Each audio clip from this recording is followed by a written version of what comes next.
வணக்கம்மா. வீட்டு ஸ்டைலில் சுவையான ஆனியன் ரவா தோசையும் வெங்காய சட்னியும் எப்படி செய்யணும் பார்க்கலாம் வாங்க. ஒரு பாத்திரம் எடுத்துக்கலாமா. 2 கப்பு ரவா போட்டுக்கலாம். 1 கப் அரிசி மாவு போட்டுக்கலாம். 1 கப் கோதுமை மாவு போட்டுக்கலாம். உங்களுக்கு வேணும்னா மைதா மாவு கூட போட்டுக்கலாம். தேவையான அளவுக்கு தண்ணி ஊற்றி மாவை கலக்கலாம். இந்த மாவுக்கு எப்பவுமே கொஞ்சம் தண்ணி அதிகமாக இருக்கணும். ஆனியன் ரவா தோசைக்கு மாவு கொஞ்சம் தண்ணியாக இருக்கணுமா, அதனால் கொஞ்சம் தண்ணி அதிகமாக ஊற்றிக்கலாம். 1/2 டேபிள் ஸ்பூன் மிளகை இடித்து போட்டுக்கலாம். லைட்டாக இடித்து போட்டுக்கலாம்.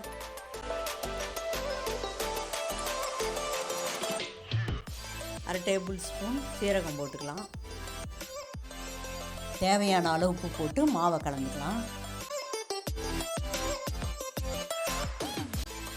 பொடியாக நறுக்கின 3 வெங்காயம் போட்டுக்கலாம்.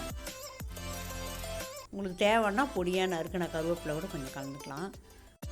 மாவை கலந்து மூடி வச்சாச்சு. இப்போ வெங்காய சட்னி எப்படி செய்யணும்னு பார்க்கலாம் வாங்க.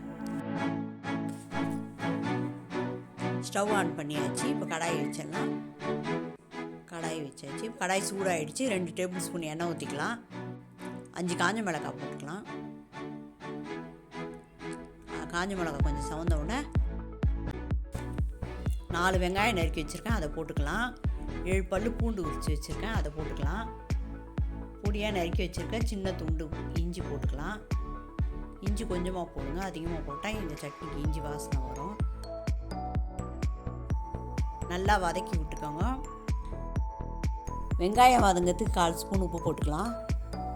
வெங்காயம் சவந்தோன்னா தக்காளி போட்டுக்கலாம். நல்லா வதங்கிடுச்சு. ஆறினோடனே மிக்சியில் போட்டு சட்னி அரைச்சிடலாம். தேவையான அளவு உப்பு போட்டு அரைச்சிக்கலாம். லைட்டாக தண்ணி ஊற்றிக்கலாம். இந்த சட்னிக்கு அதிகமாக தண்ணி ஊற்றக்கூடாது, நல்லா இருக்காது. சட்னி ரெடி ஆகிடுச்சுமா. இப்போ நம்ம ஆனியன் ரவா தோசையை சுடலாம்.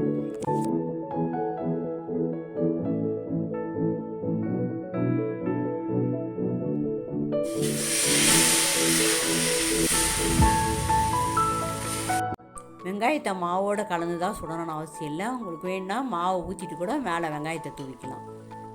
தோசைக்கு சுற்றி 1 ஸ்பூன் எண்ணெய் ஊற்றிக்கலாம்.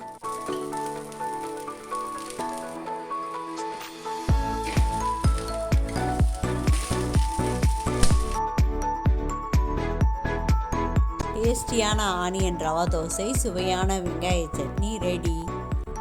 இந்த வீடியோ பிடிச்சிருந்தா நம்ம சேனலை சப்ஸ்கிரைப் பண்ணி சப்போர்ட் பண்ணுங்கம்மா. நன்றிம்மா. அடுத்த வீடியோவில் பார்ப்போம்.